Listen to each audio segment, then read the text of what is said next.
Good morning. I'm Richard Moss, Dean of the School of Fine Arts, Humanities, and Social Sciences. It is my pleasure to introduce our panelists today. I'd like to begin by thanking the UA-PTC Ottenheimer Libraries, and particularly Reference and Outreach Librarian Ronica Crutchfield for her leadership in organizing today's event.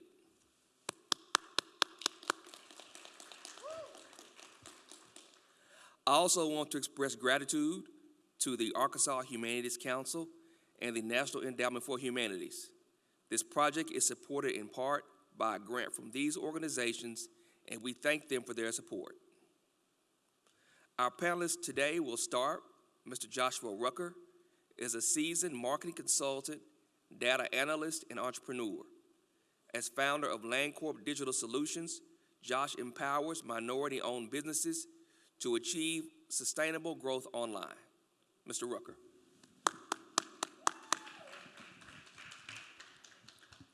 Mr. Keith Tucker Jr. is the founder of Truth Sauce Incorporated, a company focused on creating innovative, high-quality sauces with bold flavors and natural ingredients.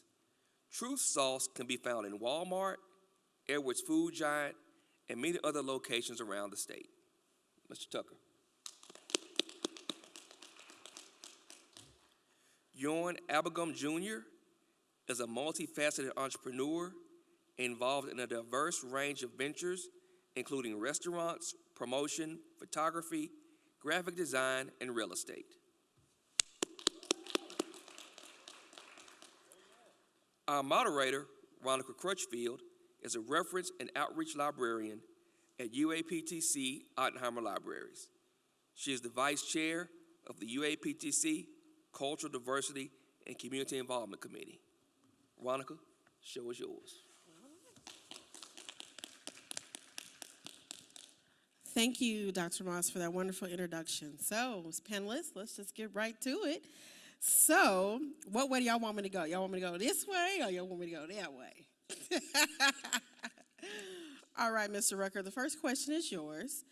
What are the most significant obstacles you've faced as a Black man trying to navigate the business world, and how did you overcome them? There we go. Good question, thank you. Biggest challenges.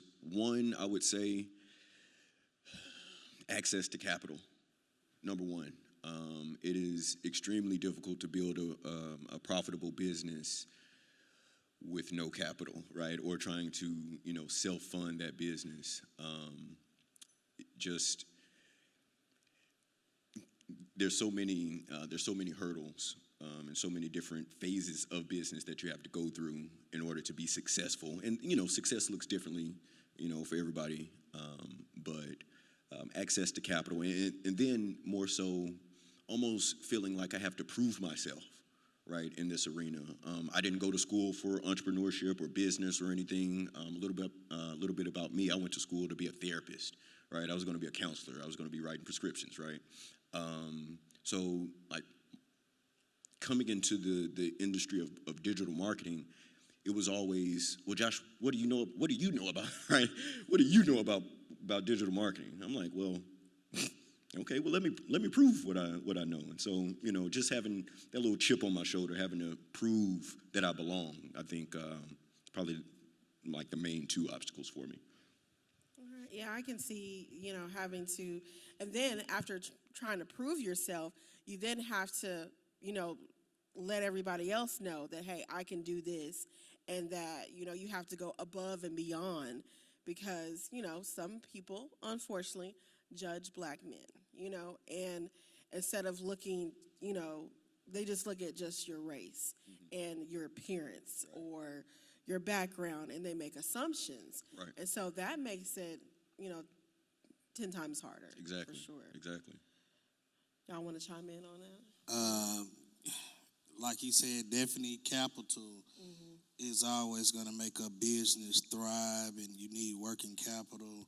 But, stereotypes are just out here every day, just in the common world and definitely in business. So you got to find your lane.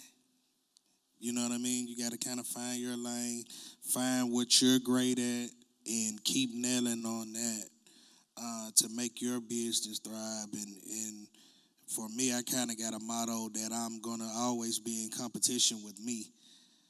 I look around in the industry I'm in. It's not too many my color in my industry, right? You got Sweet Baby Ray's, you got Buffalo Wild Wings, and then you have Big Truth Sauce right there in the middle of all of that. So to try to compete with that, I don't try to compete, right? I just stay in my lane, stick to what works, and I've seen my business grow day after day after day after day after day. And it takes a lot of hard work, dedication, and most of all, sacrifice. Yeah, amen. For sure. Yeah. Jordan? I would say some of the most significant obstacles that I encounter to navigate the business world, black man or not, is access to capital. Now, based upon my background, I've always managed multiple businesses, and I've always had cash on hand. But I do understand that in order to scale your business, you need access to more capital. It's more than 10, 15,000 or 20,000 in cash. It's like, okay, in order for me to get to this level that I aspire to get to, I need credit. Right. So when I began to mature and say, okay, now I need credit, because I never really cared about credit scores, even though I know how to get a good one. Once I fixed my credit and I learned credit repair, and then I gave myself access to over 100,000 in capital, then I was able to do whatever it is that I wanted to do in business. When it came to real estate, running a restaurant, or short-term rentals, or as everyone else calls it, Airbnbs. So it was access to capital for me. Now, would I say that it was a bit challenging, considering specifically in Central Arkansas, there were not, when I started in 2020, there were not a lot of African Americans that were short-term rental operators. I don't believe it was challenging. I feel like it gave me a niche because my style is going to be different from anyone else. Right. And I paid attention to not only who the other operators were, but how they were designing their properties, how they furnished their properties, and who they were marketing to. So I would look at the reviews and everything, and I'm like, okay, I think I can get even more people into my properties, and I can make even more money because my design is better. Coming from, nightlife promotion and graphic design and photography. So just off of that alone, I just know how to put things together. And then with my background in, promotion, it was easy for me to market and not just put them on the platform such as Airbnb or Booking.com or VRBO. I knew that I had an advantage that most of them probably didn't have. So once I got started, I was able to scale really quick because before I got into it, I watched it for a couple of years. I say maybe about 2 years before I got started. And I knew that I needed to have access to capital, and I knew that I needed to, come with some good designs. And when it comes to the economy, the majority of the economy is run by the desires of women. So when you design anything, you need to design things with a woman in mind. So when I designed my first Airbnb, It's very true. when I designed my first Airbnb and I was a single man, I would have different women come around and I would say, hey, what do you think about this room? What should I add here? What should I add here?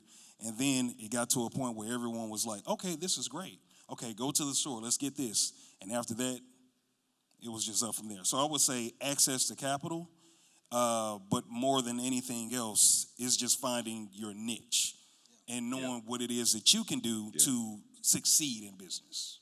All right, you found you some interior decorators, huh? Well, I was the interior decorator, but you needed to have a woman's touch. You got to have a woman's touch add with it. this. Yeah, And it's like, for sure. oh, because as a man, you would have an empty, you know how we are. Come on, a couch and a It's like, TV. man, give me a couch Give me a and couch and a bed, TV. maybe a mirror. She's like, no, get a full body mirror. Right. No, you need flowers. I'm like, flowers? It's like, you know what? You need some All right, accent let's lighting. try it out. Yeah. And one last thing, just to kind of piggyback off that, you also need other than capital, I feel like great partnerships, right? For sure. For sure. Great partnerships. That's why it's great to always treat everybody with respect and dignity, and because you just never know when you may need someone in that particular field, right? So the partnerships, I've had partnerships and people that I've met, right? And I didn't have a clue why we met, what for, what was the reason. And 2-3 years down the line, hey, they may be a store manager over here and say, hey, we want your product or whatever it may be. So great partnerships, whether it be, there or at the bank. I got a lot of friends at different banks. Especially at the bank. Yeah, especially at the bank. You need some friends. But definitely partnerships is also key to some, level to really heighten success, and it can get you there slow or fast. Right. So, Mr. Keith, the next question is yours. How has implicit bias impacted your experience in securing funding or client relationships? You were already talking a little bit about that, but can you elaborate? Well, for me, like I say, it's all about relationships, and I have something in me like a never give up spirit, right?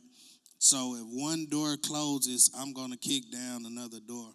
It's always going to be ways around something, whether it be hate, whether it be, somebody just really trying to not let you succeed. It's all about finding a way, and like he said, finding your niche, right? So once I found my niche and things, I try to stay in my lane and get to where I'm going and do it efficient. And then once you put in the work will always succeed everything else. It will. I mean, the work doesn't lie. The work, so putting in the work will always have me in position. I feel like that. I really do. I'm a strong believer in faith, and putting in the work will always have me there, wherever I need to be. Jordan, what are the biggest challenges you have encountered in building a diverse team within your company? Just getting people to want to work. Man, say that again. Getting people Say to that want to again, work. man. We just got to be honest. I'm very honest. I would say getting people to want to work and getting people that want to work for you. Now, it starts with you. You have to be a good leader.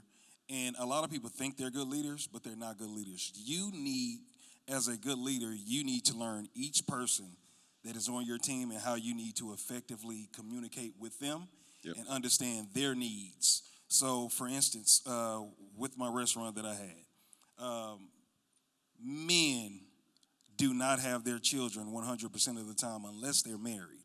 So I understand if a cook or if a hookah waitress or a bartender who's a woman, who's a mom, needed to be an hour late. Instead of me being the guy that's like, hey, if you an hour late 5 times within this amount of time, I'm gonna fire you. It's like, no, you're a mom. I had a mom before too. I have compassion. I also have a great work ethic. I'll cover you for that 1 hour, right? But then the flip side of that is if you give them an inch, they take a mile. Now it's 2 hours late. Oh, now it's this. And it's just like, can I just get somebody that wants to work? They just want to do it. Can I just get somebody that wants to work? So you got to find a good balance you have to find a balance between compassion and boundaries. Right. And that was the biggest challenge, especially from 2020 onward, because most people don't technically want to work in a physical workplace anymore. And I understand, because quite honestly, I would say 90% of my work is at home. When I became an entrepreneur in July of 2011, I was making flyers at home, on my computer, on my laptop. Or I would go out for an hour or 2 hours and I would do a photo shoot, but I would spend hours or a couple days editing at home. So I do understand the comfort of working and making money at home. However, when you do have a physical business, a brick and mortar business, you need bodies in the building to provide services to the clientele and the customers that come into your building. So it's it's a little hard to get people to actually want to work in the building. But outside of that, it's just about being a good leader and having a great work ethic. Yeah. What would you say, Josh? You agree? Yeah, I would say just navigating the different dynamics of people being people, right? Just like Jordan said, you have different people who have different lives. They have different life situations, right? My business isn't physically located anywhere. My team is totally remote, right? So there's so many different factors that that come into play. I've got a guy up in Tulsa. They had worse snow than we got, right? So knocked out his power. He didn't have power. He didn't have Wi-Fi. He couldn't work. All right. So now I have to manage the client's expectations, right? Because something happened on my business, right? Then I have to be compassionate with him, right? And just walk through that situation with him. But when you're growing the team and you're adding people to that team, those number of factors increase, right? So it's almost always something that's going to come up, right? Because this employee, she has a kid who's sick, right? This employee, their Wi-Fi went out, right? This person's laptop went down or whatever, right? So it's just always something that you have to navigate. And so, like you said, just being able to recognize who you are as a leader, because I'll say in entrepreneurship, understanding self is probably the most important thing that you have to get past, right? I mean, just in terms of what business to start, right? Or even how to market the business. Let's talk about marketing, right? So even how to market your business. Oh, Josh, I love texting. Well, you should probably be on LinkedIn, right? Josh, I love making videos. Hey, TikTok, Instagram, that's probably your place, right? But everybody doesn't have the same skill sets and same resources as everybody else does. So you just have to find your personal niche, right? See what you're good at, and then just expound from there. But I'm not going to go on a whole rant, but yeah. You good. I just wanted to say, you also have to recognize what your strengths and weaknesses are as far as being a manager of people. Yes, exactly. I mean, because it's one thing to be a manager, it's another to be a manager of people. Of people, yeah. If that makes sense. Yeah, for sure. Dealing with different personalities and, whatnot. So it's just important just to kind of figure out, be self-aware of, your communication skills, your personality type, and yeah. All that, plays a factor. Right. And then don't be too egotistical to feel like you don't have room to grow. Right. Right? Like, I thought that I was a great communicator. Right? I quickly found out, Josh, you got some work to do. Right? So, I worked on it, and I think I'm getting a little better. Yeah. Ask my team, though. Be willing to check yourself. Yeah, Most exactly. definitely. Exactly. You ain't all that all the time. Exactly. Not all the time. Exactly. Accountability is big. Okay, Josh, I think you have the next one. Can you share a moment when you had to overcome a stereotype or a negative perception about Black men in business? Yeah, there was a particular time I was talking to a prospect, and we had gone through the whole demo. I think we were rebuilding a website. We had gone through the whole demo, and we got to the pricing. And there was a clear disconnect between reality pricing and their expectations, right?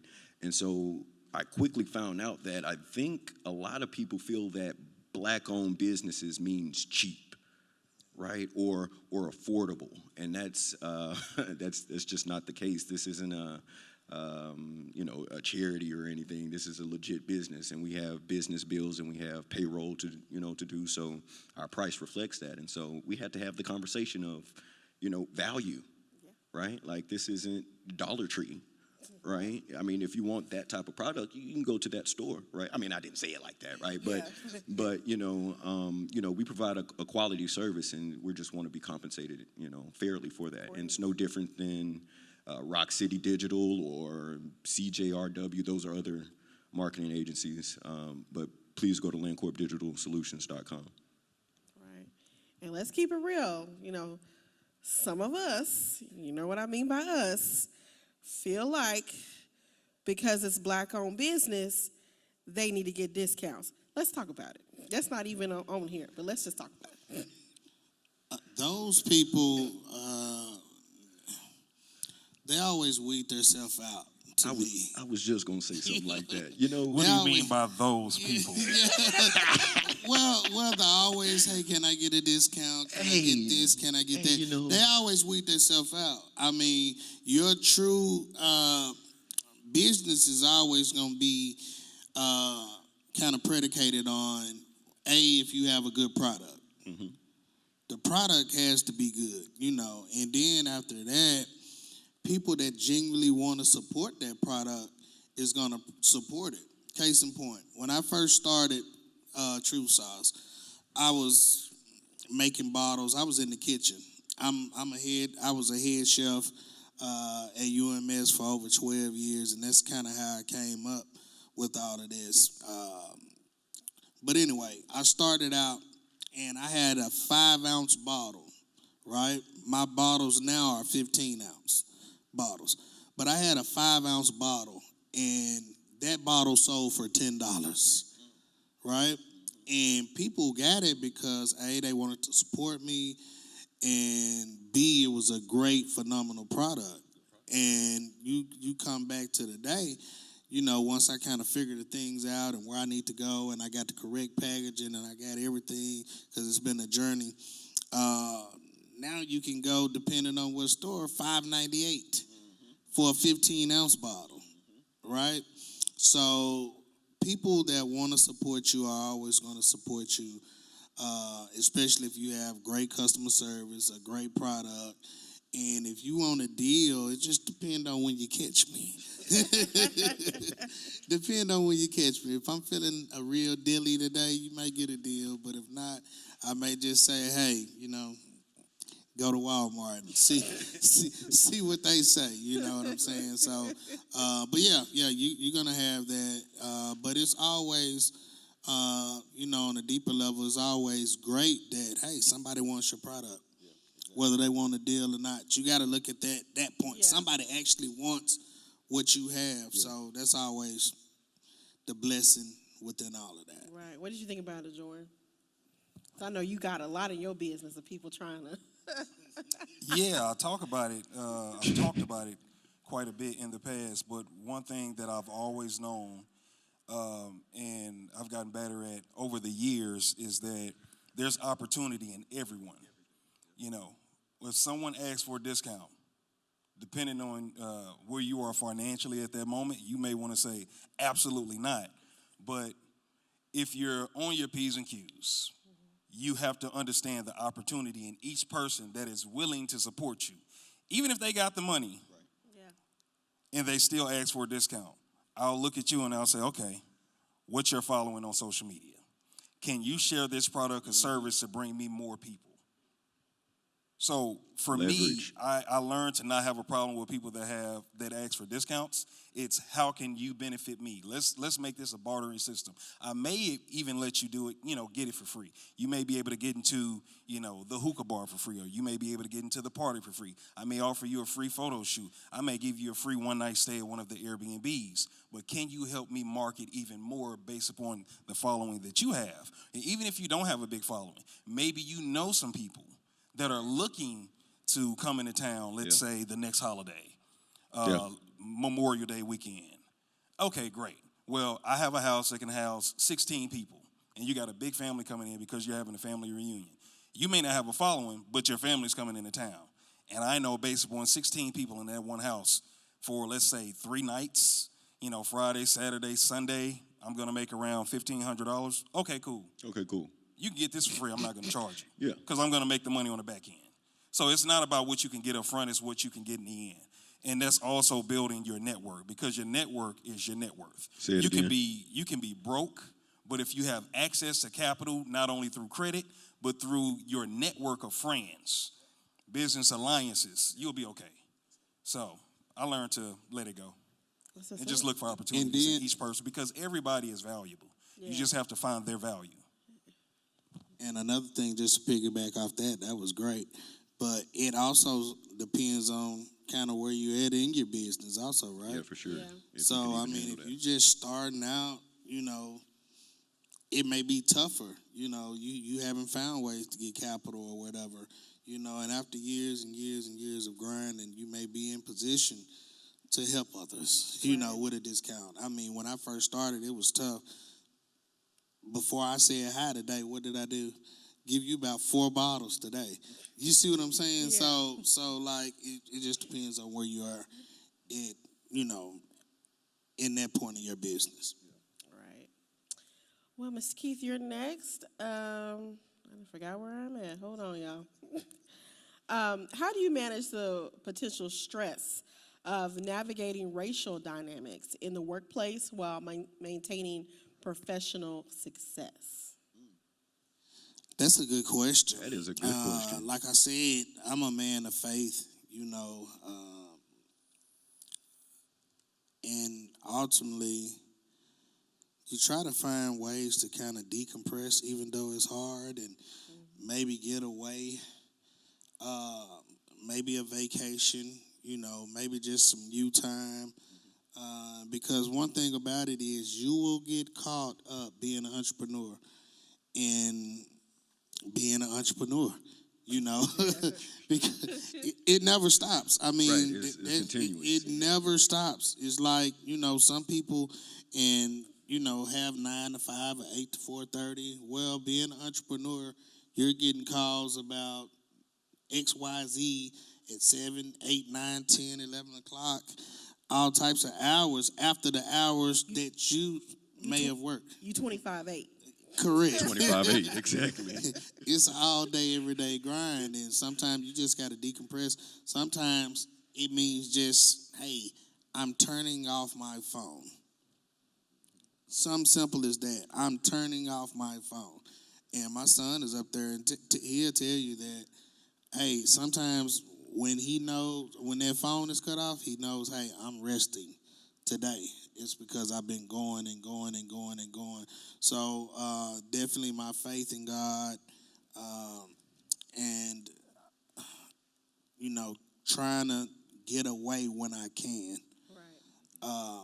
Because stress, as we know, stress kills, right? So you try to, and then another thing also though is when you really love something, it's kind of tough also. Not work. Yeah, it's not even work. Like, I really love what I do. That's the reason why I'm so passionate about it. That's the reason why I would talk for hours and hours and hours about what I do, because I love it. But, it's times where I do have to pull myself back and realize, hey, you need to sit your butt down and have a seat and kind of decompress and get rid of some of this stress, man. And ultimately, when you do things like that, it allows you to be a better you the next few days or the next few years or the next few decades. Yes, sir. Okay, Jordan. What advice would you give to young Black men who aspire to pursue leadership roles in business? Get a mentor. Yes. Get a coach. Follow other leaders. This world that we're in now with the internet, which has been pretty much public since 1992, social media, which has been around since the late 90s, I remember because I'm old enough, but really began to boom around 2008 to 2010. You can find many people online that are accredited in that industry that you're going for, right, for their leadership role in business. And you can also seek them out locally. So although I wasn't seeking a mentor, I ran into a few, even if they didn't know they were mentoring me, because I would listen. So just as an example, I would say, like, in nightlife promotion, for whatever it is that I knew, I paid attention to specific guys. I'll throw out one, Telly Noel. I worked with him for a couple of months at 12 Lounge, which is a bar that he had some years back. And, just the tips that he gave me on how to be more professional, how to market to his niche market. And I'm like, okay, because, back then when I came across him in, I believe, 2012, I was more so at the ratchet clubs, which was okay. I wasn't a ratchet person. But it's just like That was your niche. That's cool. I want a crowd like that where people would dress up. Right, exactly. And although for the next few years I didn't do it, when I got my own hookah bar, everybody had to be dressed up nice, no sneakers, Yeah. everything. And it's just like, and I made more money that way because it was a niche. It wasn't anybody can come as you are. It's like, It was a no, different you got to brand. be like this and you're going to pay this price. So, and I know you didn't ask me the question that you asked him, but when it came to racial dynamics and how to navigate that, for me, it was more, my answer would have been that I don't focus on it. If you got a good product, good service, you're going to get your clients. And good marketing. Marketing is the lifeblood of all business. So, yeah, that's how I would answer that. Okay. But mentors and a coach. Please get a mentor and a coach. Yes, absolutely. But also watch your circle. Watch your circle. And what I mean by that is if you have a lot of negative people, because while you're on that journey, everybody can't see your vision, right? So people will try to talk you out of your vision. People, hey, that's not a good idea. Or you really think that's smart or whatever it is. If you're focused on something and locked in and really want to be something, watch your circle. Watch your circle. On my journey, that don't mean have a lot of yes men around you. But, don't have dream killers around you. That's what I say. Yeah, you have to believe in you more than anybody else Correct. believes in you. Absolutely. If you put your confidence into someone else and you disappoint them, then you'll lose your confidence. Always have the utmost confidence in yourself that even if there's no one else around you to believe in you, if you have the utmost confidence and belief in yourself, you'll be okay. Yeah, my mom always said first law of nature is self-preservation. Boom. So you got to look after you first before you look out for anybody else. Josh, you got the next one. How do you intentionally incorporate diversity, inclusion practices into your business operations? Yeah. Literally, I built the business for us, right? I recognized it was a gap in the industry. We don't have access to capital. We don't have access to the resources and the tools that we need to build successful and competitive businesses. So, literally, it's ingrained in the fabric of the business, right? Our main target audience is Black-owned, minority-owned businesses, right?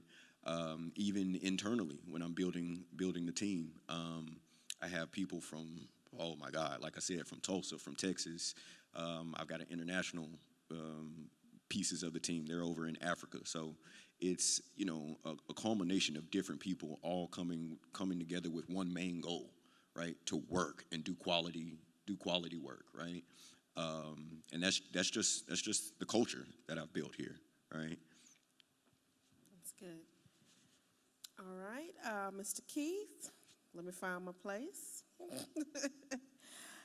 What unique opportunities do you see for Black businesses to leverage in the current market?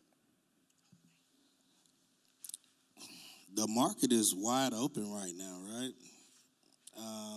It's just all about your drive and determination on what you want to do, what field you want to be in, and how much, like I said, drive and determination you're going to have. Are you going to be, you going to give up, or you going to keep going? Even with me, like I told you, I started out in the kitchen, just in my house, but I had a dream that, hey, I wanted to see my business here, right? And I wasn't going to stop until I got there, and I hustled and I grind and, everything. When you're on your journey, sometimes everything will just kind of fall in place if you're doing what you really need to be doing. And I can go on and on about that, but the market is more open than ever, and simply because the information is out there, right? Yeah, I was going to touch on that. Yeah, it's so much information out there, so much information. So with information and drive, boom, you can have some success if you have the work ethic. Because, you may see him, or you may see me and just say, hey, it looks peaches and cream, but, it's a lot of blood, sweat, and tears Yeah. behind this Peaches and Cream. You know what I mean? It's a lot of days of maybe even doubting yourself, but right now, currently, the market is wide open. I just secured a deal yesterday, 20 new stores across the state. Nice. And, Nice. and Yeah, give it up for him. yeah, I haven't even announced it yet, in a major store at that. So the market is wide open, and once you get the ball to rolling, the sky's the limit. It really is. I'll piggyback on that and say we've never in the history of human existence been in a time in commerce where it's so easy to make six figures. And I say easy, relatively, it's not easy. I'll say simple, right? With the advent of the internet, AI, e-commerce, like when I found out that there are people literally making somebody's whole yearly salary in a day from a laptop on their couch because they have Wi-Fi. Like, it's just, and if you think about it, 30 years ago, we would have had to, pull out ads in the newspaper, because we really didn't understand what the internet was. We were just trying to figure out what emails were in chat rooms and, right? Like, we were still listening to dial-up. Y'all remember, are y'all old enough for dial-up? No. Dial-up, okay. We got a couple, right? So we up there in the top. I see some gray hairs in the audience. There's some dial-up people. There's some dial-up people out We here, had right? AOL. We got some Yes, AOL, we did. right? Right? So we were still trying to figure that stuff out, right? We would have had to been on the radio, and that stuff cost money, right? Big dollars, and now we have everything that we need in our pockets, people. Literally, you can go to ChatGPT, have a conversation with them. I guess, right? It'll tell you everything that you're good at, your weaknesses. You can do a SWOT analysis, right? Because we do it every day in the business. And then you can ask them, well, what type of businesses could I start, given, what you know about me? It'll spit out, man, you'll be amazed. You'll be amazed. Crazy. Okay. Jorn, how do you balance the need for profitability with social impact initiatives within your company? Yeah, that was a good question. I was hoping you weren't going to ask me that one. Man, when I'm really immersed in having a social impact, it's hard for me to focus on my business. Ooh. So I had to, over time, just separate them and just focus completely on business. There's a lot of issues. I'm like, I want to jump in, and I want to care so much, but I'm not going to make no money. And these days in my life, I like to make money so I can take trips. Can't take no trip if I'm focused on a lot of social impact. And it's not to say that I don't care, it's that I care too much. So there's no balance for me. I haven't found that balance. I feel like the only way that I can have that balance is if I'm married. Because, a good woman is going to balance you out regardless. Come on now. And I'm not married, so Come I on just now. got to focus on one thing at a time. Come on. Keith, you may have to take this one. I'm not married. But so I'm kind of like you though. Like, I'm in a position where it's kind of weird, right?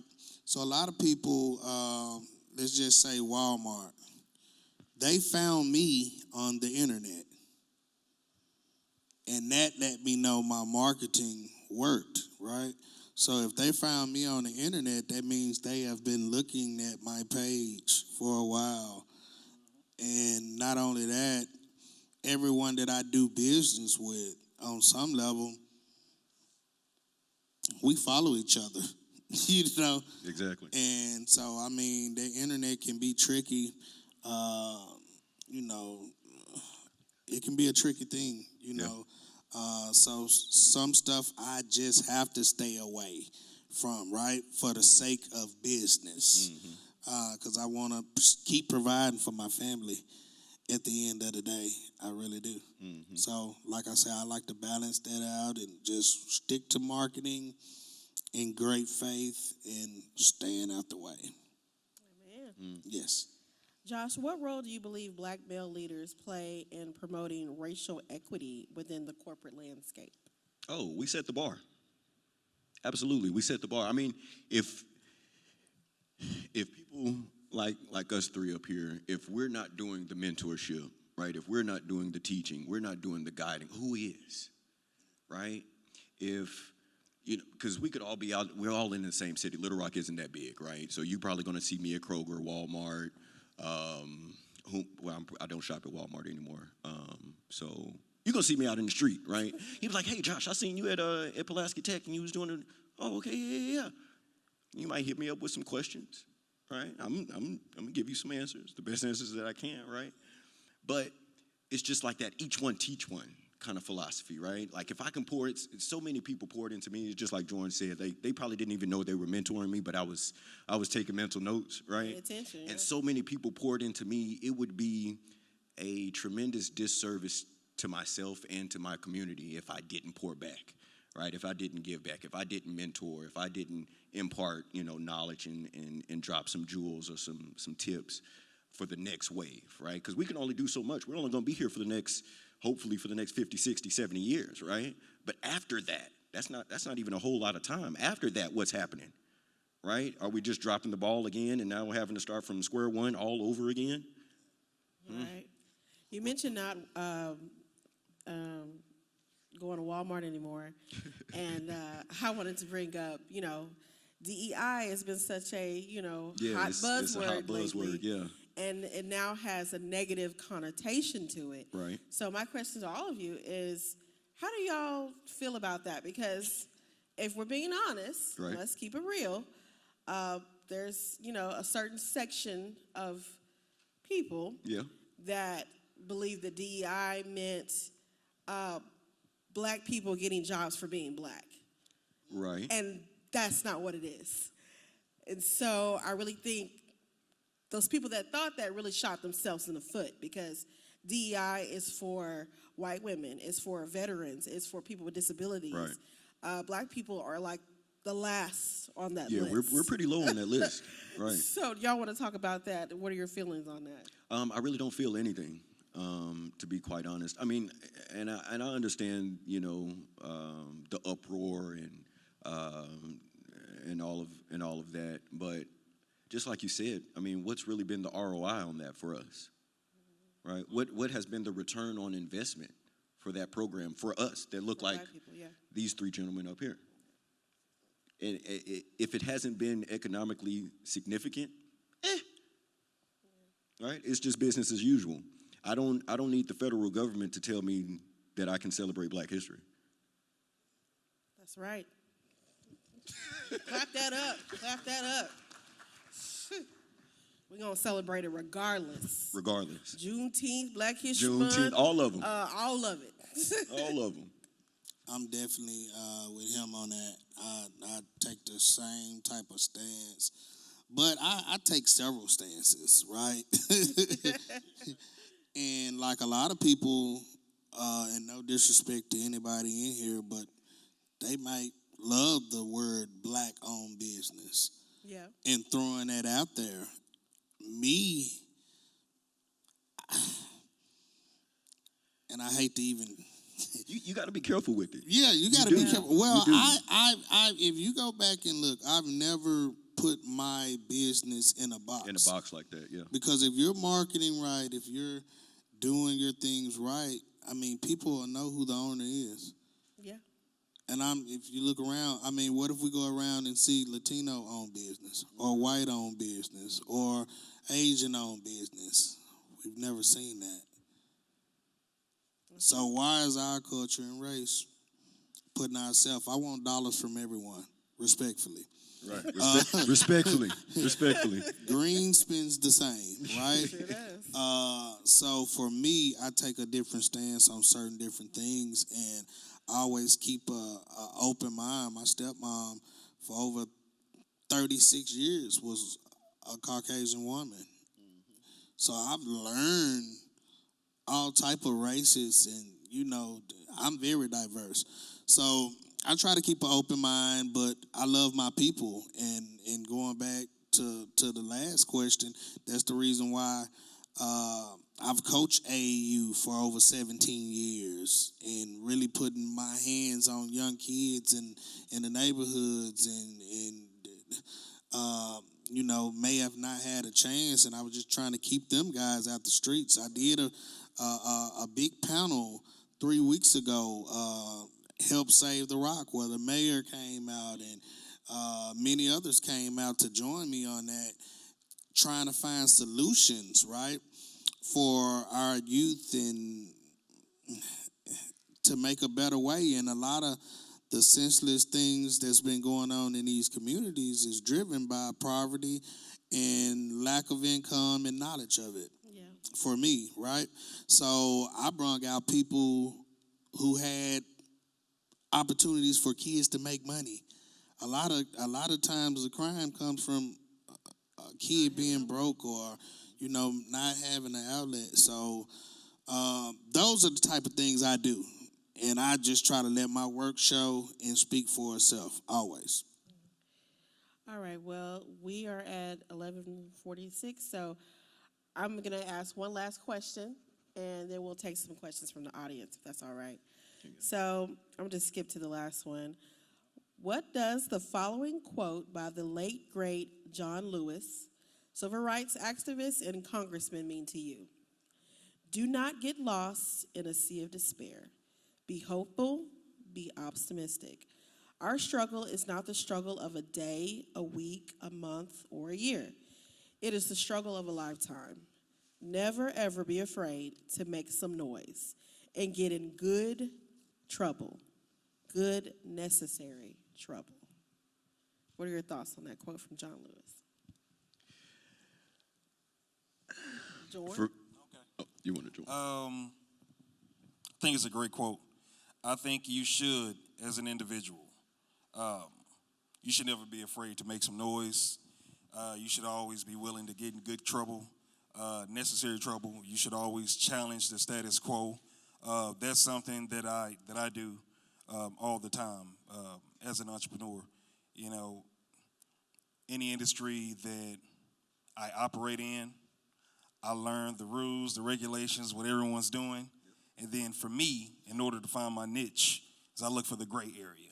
It's like, okay, how can I operate within the gray area and not be like everyone else or not get in trouble like everyone else? So, for example, this may seem unethical, but it's completely legal for what I do mostly these days, which is short-term rentals or the Airbnbs, right?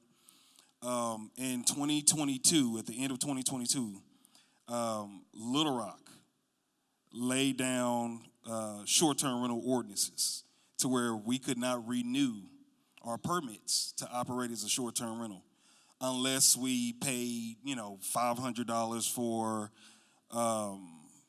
we had to pay $500 to be, to have someone come out to the house and survey the home.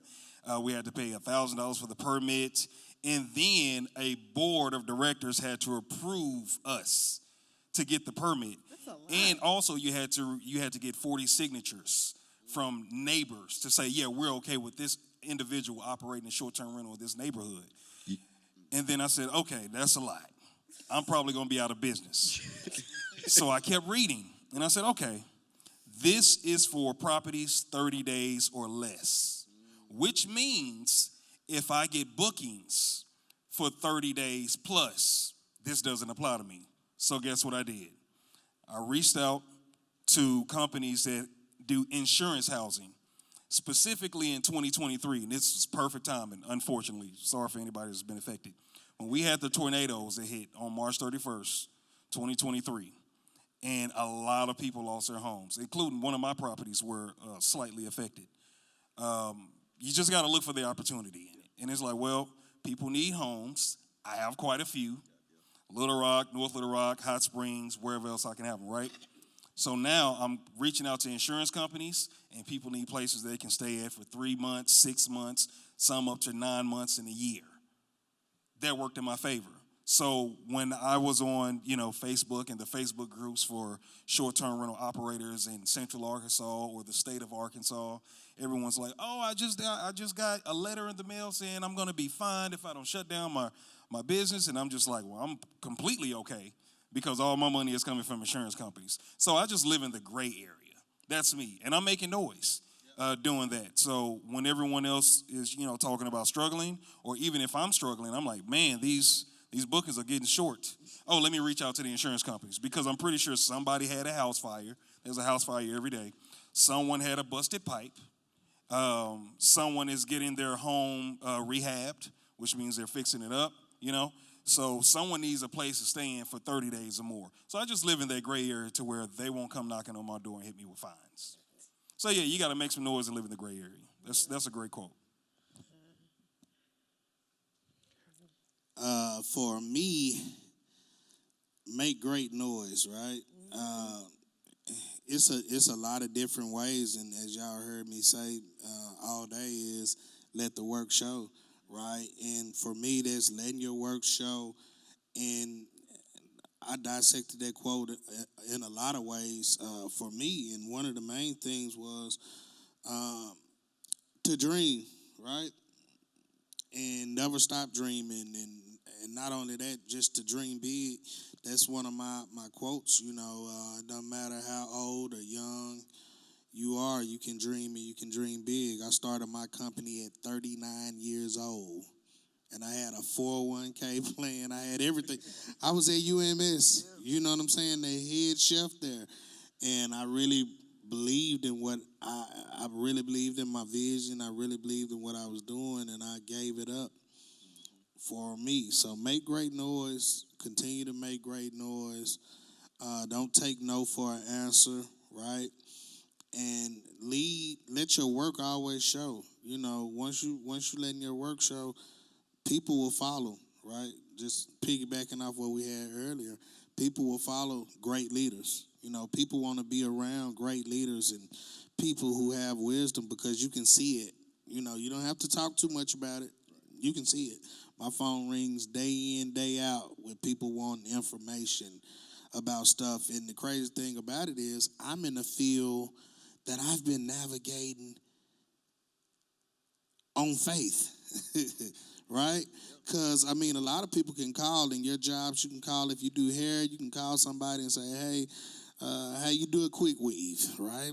If you're a mechanic, you can call somebody and say, hey, how do you do an oil change? But who do I call to say, how do you grow sales at big chain grocery stores?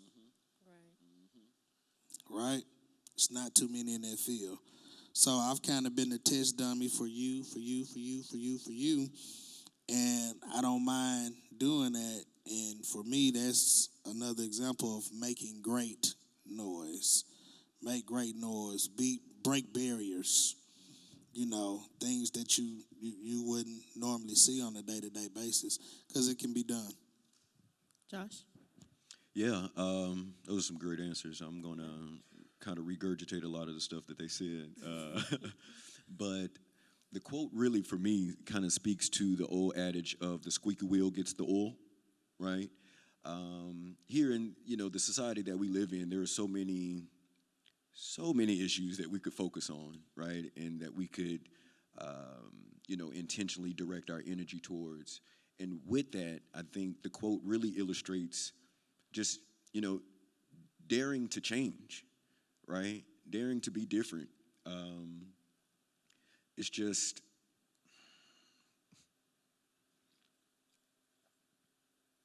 a lot of ways to circumvent a lot of the issues that we have, right?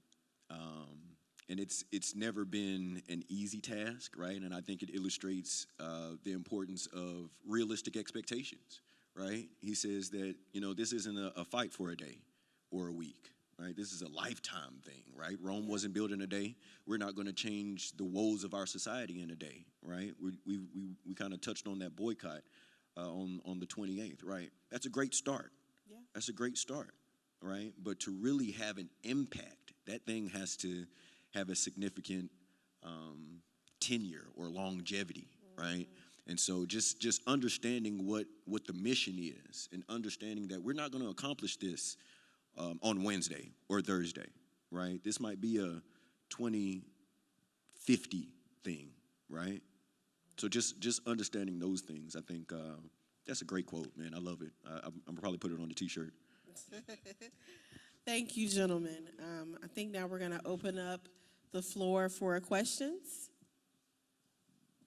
Oh, don't all rush down at one time. Don't be shy.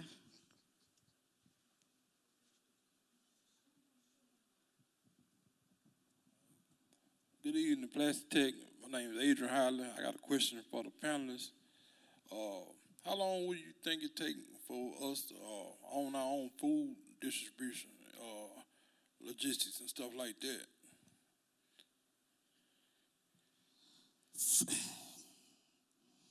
I'm working on it.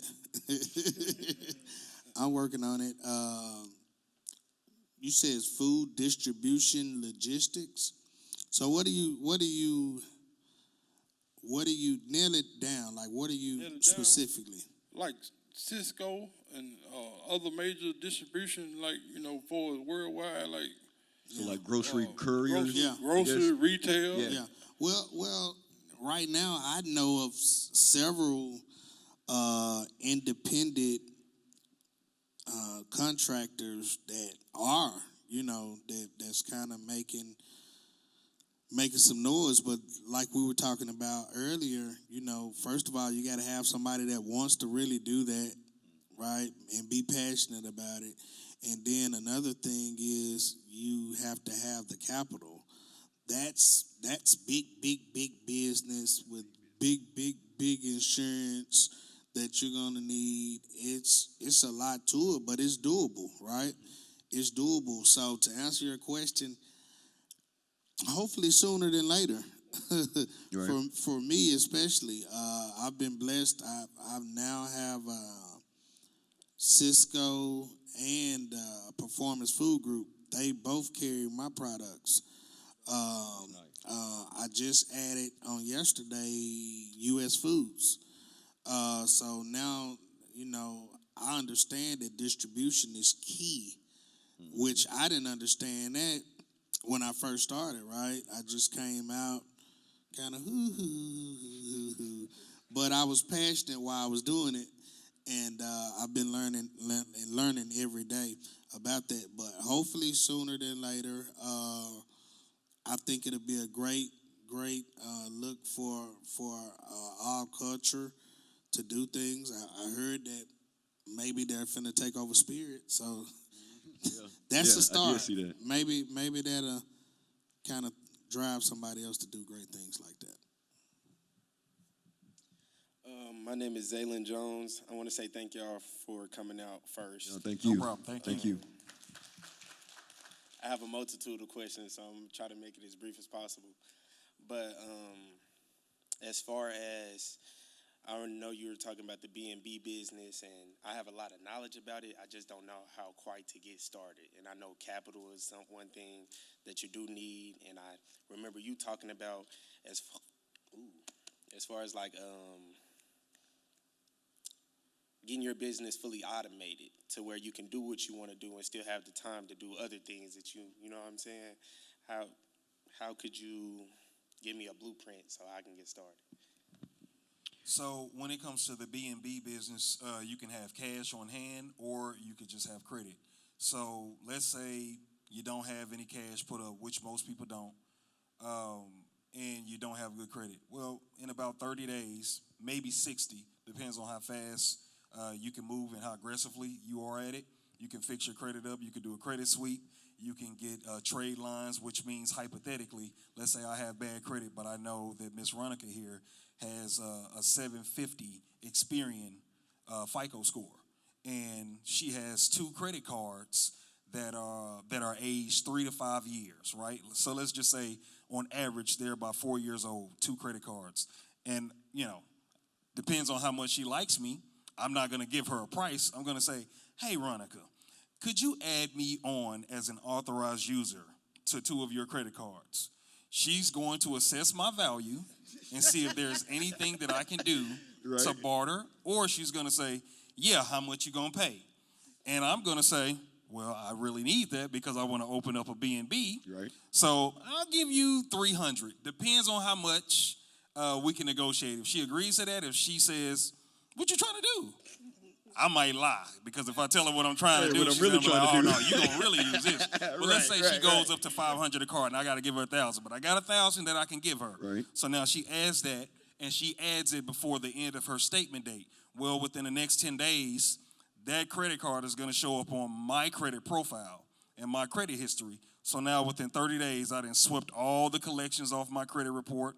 I done swept off That's a game all changer. the inquiries because credit cards want you to have 3 inquiries or less to look good to them, right? Because you don't want to look needy and always applying for credit cards. And now I have a credit boost up to, not to say I'm going to get to 750, but let's say I'm in the 700s. But now it's showing that I have 4 years of good history on my credit report. Right. So now when I go and apply for my own credit card because I can't use hers, I just paid to have her to piggyback on her credit history, right?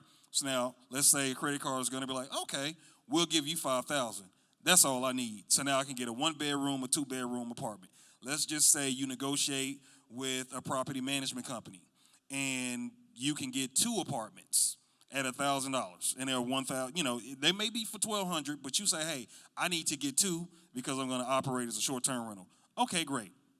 So let me get 2 for $1,000 a piece. That's $2,000, and they may have, as usual, the deposit is going to be the same as rent. Hey, can I pay the rent 30 days later because I have to spend so much money to furnish my property? Sometimes you'll have somebody in the office that's going to listen to you. Or if you're dealing directly with the owner, they'll work with you and say, okay, well, just give it to me on the back end. Always negotiate. Everything is negotiable. So now you got $2,000 up front to get the properties, but now you're going to spend about another $1,500 to furnish those properties. They don't have to be completely furnished, but they need to have the basic necessities. You need to have bed, you need to have linen, you need to have good mattresses because people are going to sleep on those mattresses. You need to have couches, you need to have the kitchen utensils. You know, I don't drink coffee, but I had to learn from others, you need a coffee pot. Please have when my people coffee go into pot. hotels Please. and Airbnbs, they want to drink coffee. I will give you any a time of the one-star day, review. but specifically in the morning. Yeah. So then I got coffee pots, and it's like, hey, you can step your game up, and now you can get a Keurig. Okay, now I got a Keurig. Okay, now I'm getting all of that. And then it's, okay, now you need decorations on the wall. So then it's like, okay, this stuff gets expensive. Let me go to Facebook Marketplace and find these things at a discounted rate. Or as a matter of fact, let me go to a yard sale. Or even better, an estate sale. You know what an estate sale is, right? It's a yard sale for white people that have money. So now you're going to go there. That's the good stuff, y'all. You're going to go there. You're going to get the good stuff for cheap because they don't care. They've got It's a tax write-off. diamonds and gold It's a that they're tax waiting to write-off. put up, and they're ready to get rid of the old stuff. So it's like, yeah, let me get that. Man, I got a mint condition grill. I don't even cook. Now, I had a restaurant, but this is before I got the restaurant. I mean, the grill was in mint condition. They was like, give me 15. I said, see, they rich. Wow. I heard him laugh. He had the, Wow. I said, yeah, he got a rich white man laugh. Yeah, let me get the grill for 15. So I put it in a house that had a deck, set it out there. So now when people come there and they're there for, you know, for a holiday weekend or they're there for a month, now they can grill their meat. Right.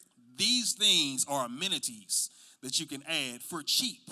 And so if you have that credit card and you max it out at $5,000 and you have to pay it back in 30 days, you don't have to pay the full $5,000 back. You need to pay back at least the minimum balance. But now you can set your rates after you list it online at a certain rate. And what I purposely do is I set my rates based upon the rental rate. So let's just say my rent for the month is $1,000, like I told you, right? So I'm going to set the rates to where if somebody books a property for 7 days, for 1 week, that 1 week is going to pay the rent. So for the next 22 days in the month or 23 days in a month, that's all profit. You get what I'm saying? Now, it's not going to be completely profit because, as we all know, some of us go to hotels and we're like, man, this is a nice pillow. It's coming home with me. I'm about to take this. Oh, man, they got some good towels. It's coming home with me. So you're going to steal some stuff. So you have to be prepared to replace those things if you don't have the time and the availability to do the cleaning of the property. Now you have to pay a cleaner. So these are expenses that are tied to the business, but you always want to make sure that if you can, to make $1,000 profit per month, and you'll be able to pay it back. So you don't necessarily need to have a lot of cash. You just need to have access to capital. And it's going to be through your credit. So fix your credit up and you can get it. And it doesn't cost a lot because some people, they think of Airbnbs like it has to be this 5 or 6 bedroom mansion. Right. Man, I'll tell you something right now. I've got an Airbnb in the hood right now.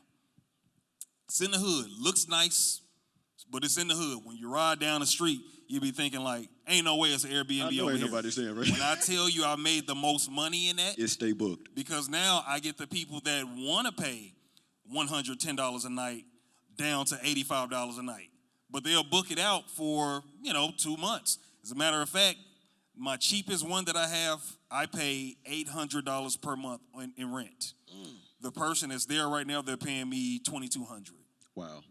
My utilities, my bills, everything in that house is $350. So we're talking about I'm paying $1,150 and they're giving me $2,200. Didn't I say you got to have 1,000 profit? Do the It's math. things like that. Now, are you going to find a lot of properties that are semi-decent in sketchy neighborhood? No. So that's why I say you got to go for 1,000, 1,100, 1,200. That's good. You want to get them in good neighborhoods. And another thing that I do, and I won't go on for so long because I know we have other questions. You want to get properties that are easily accessible when it's an Airbnb, especially when someone's coming from out of town. So I make sure that each property is within 5 minutes of access to a highway. So you don't want somebody driving through this neighborhood and make this left turn, that right turn. No, you get off the highway and you can get to the house within 2 to 3 minutes. So these are the things you could do. But yeah, access to capital through fixing your credit, that'll be a way you could do it. It's pretty easy. Thank you. You're welcome. And I think he asked about automation. I did. Okay, cool. Yeah. Automation, man. So if you're dealing in B2B, let's start marketing. All right, so marketing, you've got tools like Buffer and Talentify, where they schedule out your content, right?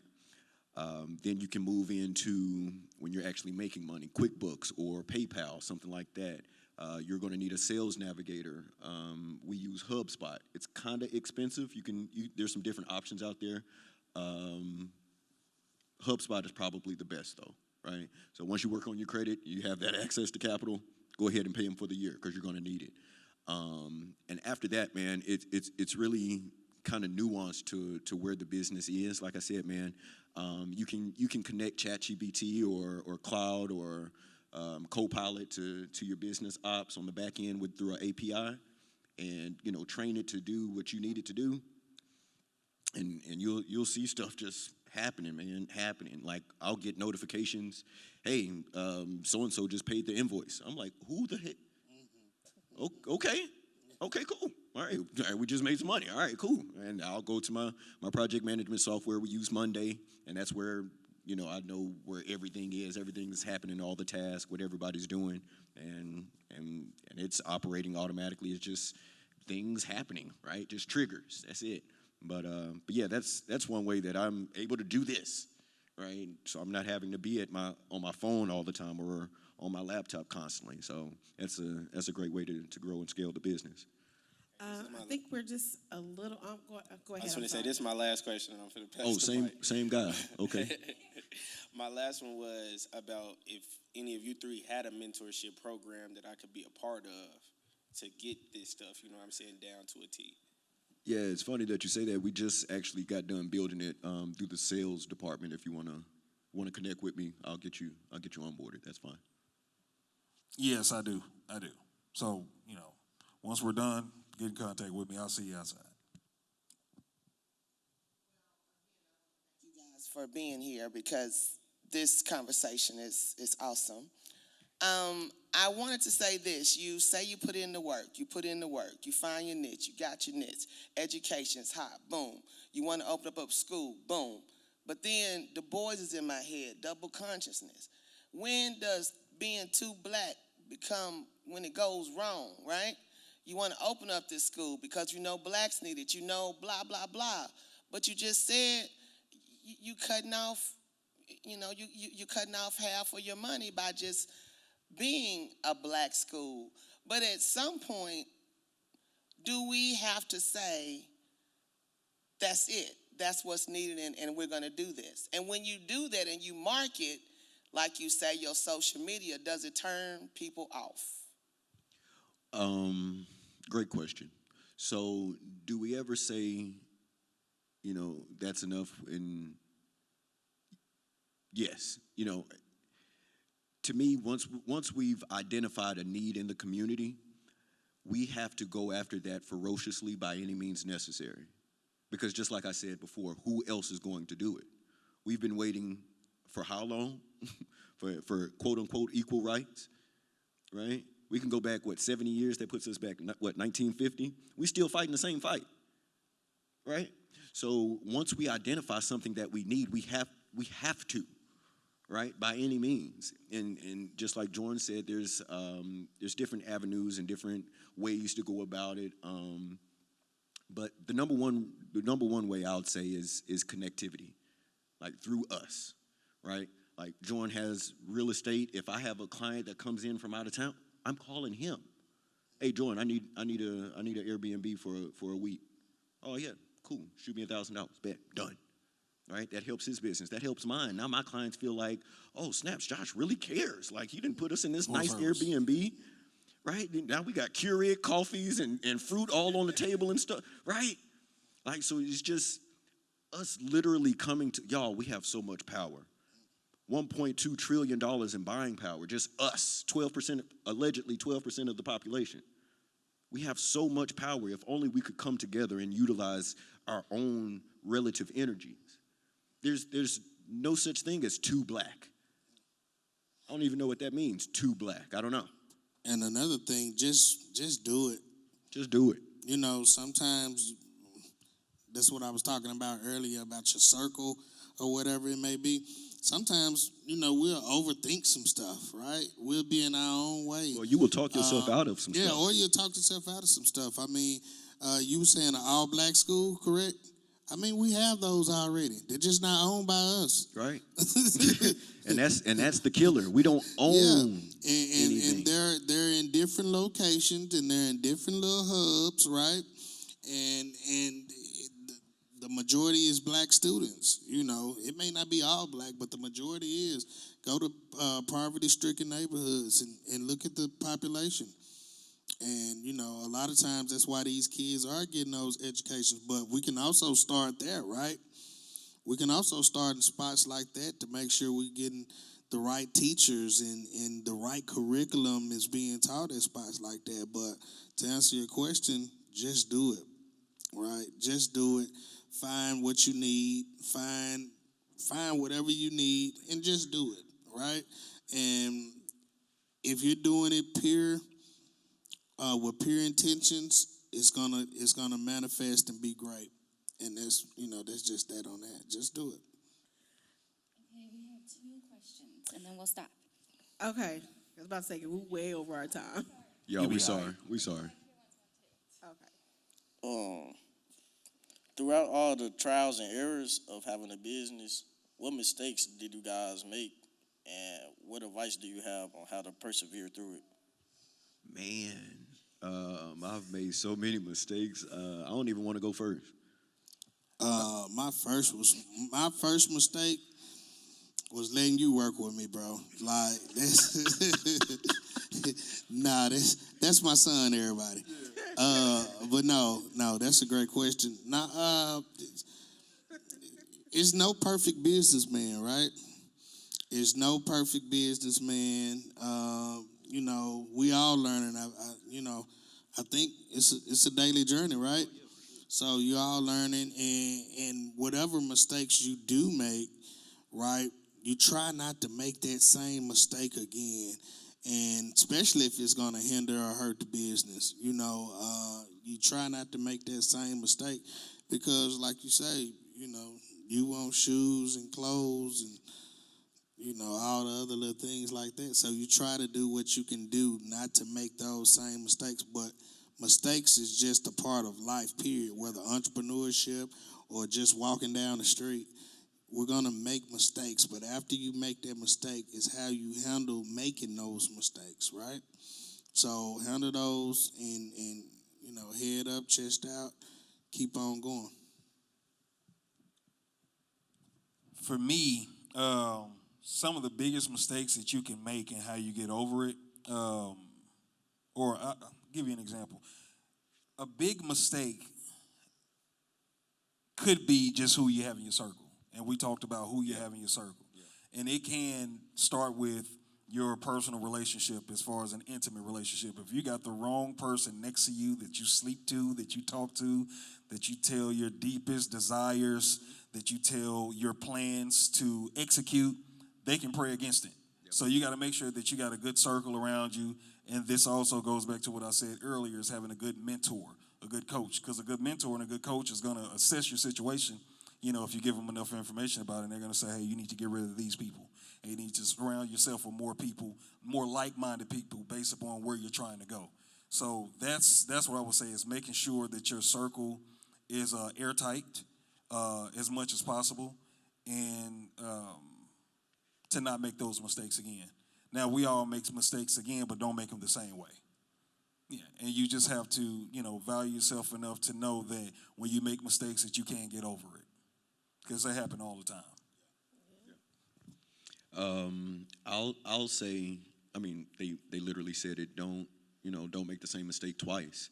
And I think we say that, right? But what does that really mean? Like, what does that really look like? And I think for me, like a tangible action that I took to not make the same mistake twice is to implement processes and systems, right? In terms of, and then you know, you don't know what you don't know, right? When I first started, I was working at DHS right downtown. We started making money, and that was all the proof that I needed. I quit, you know, like that week. I was done, right? I went into my manager's office. I said, hey, you know, this is going to be it for me. She was like, oh, well, okay, I hate that you're leaving. It's whatever, bye. Anyway, but I didn't know what I didn't know, and true enough, we were making money, you know, there relatively, you know, sooner than I thought. But, man, the next 90 days after that, struggle. I'm talking bologna sandwiches, noodles, right? Do you think you needed a mentor or a coach? Jordan, I didn't know what I didn't know. So if I had the opportunity to talk to somebody that knew more than me, oh, man, hands down. And, you know, going through that process, because I came to the same conclusion. I need somebody who knows more than me, right?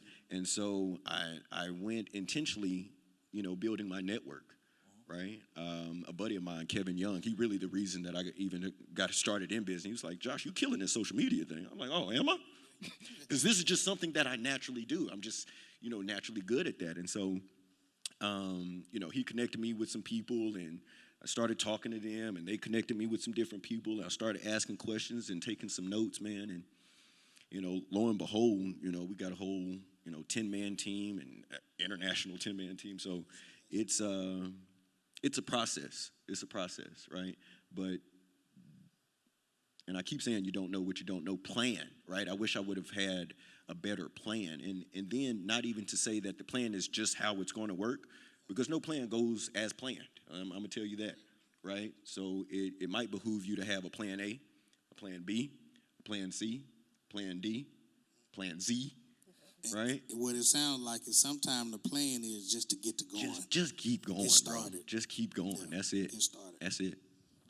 Okay, so we are like 20 minutes over our. What's the next question? What was the next question? We had one more, didn't we? So if you have any more questions, you might want to just ask them after, what if that's okay. Okay. Sorry. Sure? Okay. Oh, okay, I'm sorry. Last question. You're fine. So, you're fine. As a black man, I'm pretty sure I've shared similar experiences with y'all. It could be growing up in a black neighborhood or having a chip on your shoulder. But my biggest problem now is just staying motivated. So could y'all just give me any tips? You know, I'm trying to be a businessman as well. Any tips to just keep my headspace on the right path? Do you have, like, what kind of business you want to do? Yes, sir. Specifically, I want to be in the real estate field, just a real estate investor. Great. That's all you, Jordan. It's not all me, Yeah, I because mean, there's so many ways of being a real estate investor. You know, That's true. I had to put that on there to make myself look good, but I am a real estate investor based upon the fact that short-term rental properties are real estate, right? They're Right. properties. Yeah. So it is real estate, but there's different ways to do real estate. So, and I'm not sure which vehicle you would like to navigate through in real estate. It could be through short-term rentals. It can be through long-term rentals. It could be through what do they call that? The middleman strategy, right? Where you wholesale properties. Yep. So I'm not sure, or you can do, wholesaling commercial properties, wholesaling, properties that we stay in, right? Yeah. So it just depends, but I would say mentor and a coach. Yeah. Because there's millions of people out here that have been doing this for a long time. They could put you in the right position. Now, when you're saying you're looking for motivation, that also goes back to your circle. So a lot of us, we don't use the internet properly. So what you need to do, I would suggest, is that you use, Facebook if you have a Facebook, and you look for groups specifically for what you're trying to do. There's groups for short-term rentals. There's groups for wholesaling properties. There's groups for anything that you're looking for. So add yourself to those groups. And if you need to, delete everybody that unmotivates you. And add new people that you don't know that are doing what you're doing. That's a serious one. Because That's what a I serious did one.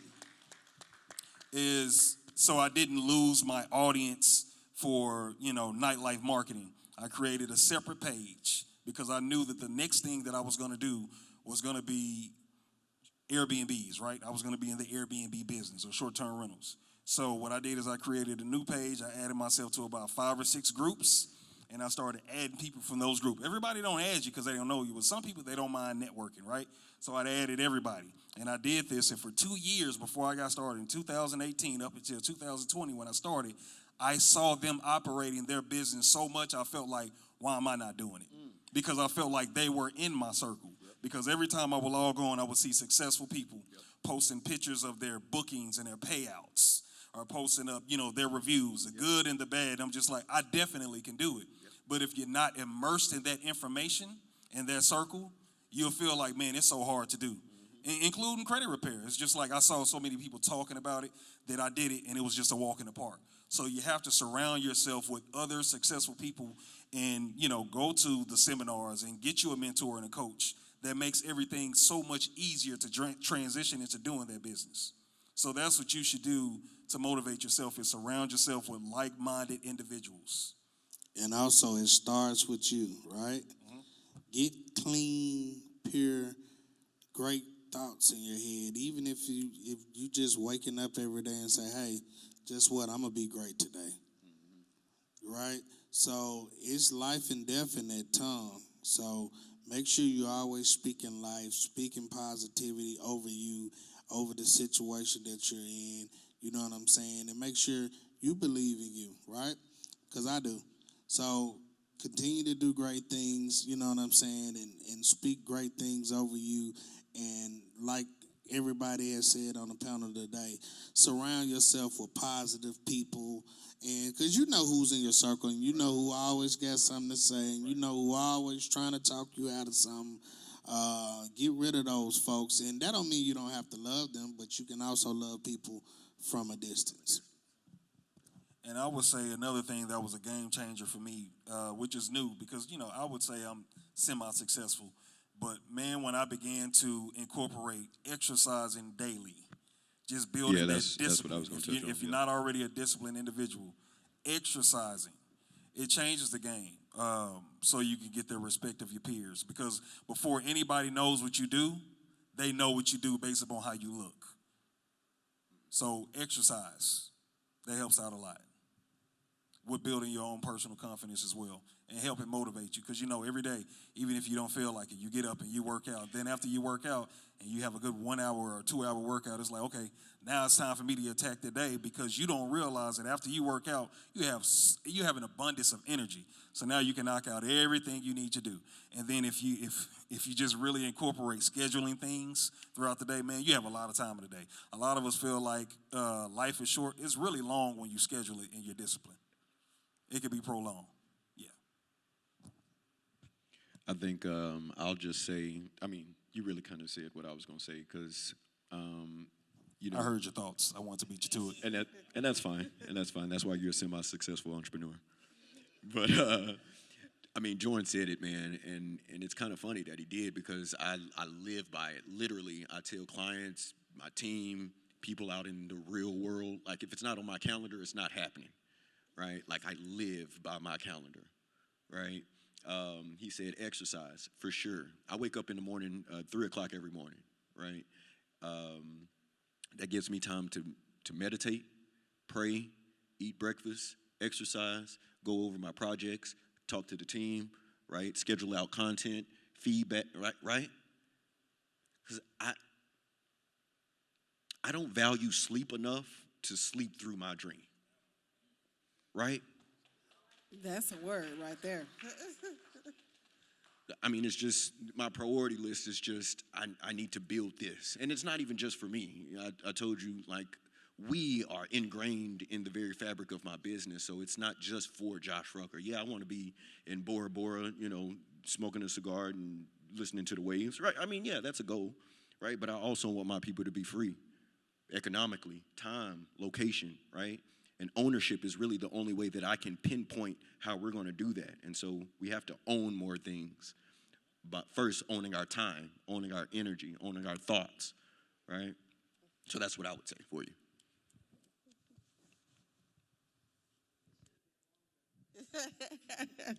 We can do it again. All right. Yeah, clip that up and send that to me. I'm going to post that to my social media. Okay. But I'm going to AI my face on it. Hey, and with AI, you can do that. Thank you, panelists. Give our panelists a hand again. Give yourselves a hand for those excellent, excellent questions. I want to thank our guests, our students for your time today, our panelists, our moderator. We will host our next panel discussion on March 18th, Tuesday at 11 a.m. in observance of Women's History Month right here in Charts Theater. Reception will begin at 10:30 in Charts. The panel discussion will begin at 11. The discussion will focus on the theme of the National Women's History Alliance for 2025. Moving forward together, women educating and inspiring generations. Our panel will be Keisa M. Bradley Smith, Executive Director for Arkansas Advocates for Children and Families, Dr. Shayna Spriggs Loring, Assistant Superintendent for School Performance for Little Rock School District, and Kathy Owen, Chair, President, and CEO of State Holding Company and Executive Chair, Eagle Bank and Trust. I encourage you to seek out our panelists if you have more questions before we leave today, and I'll see you back in a few weeks.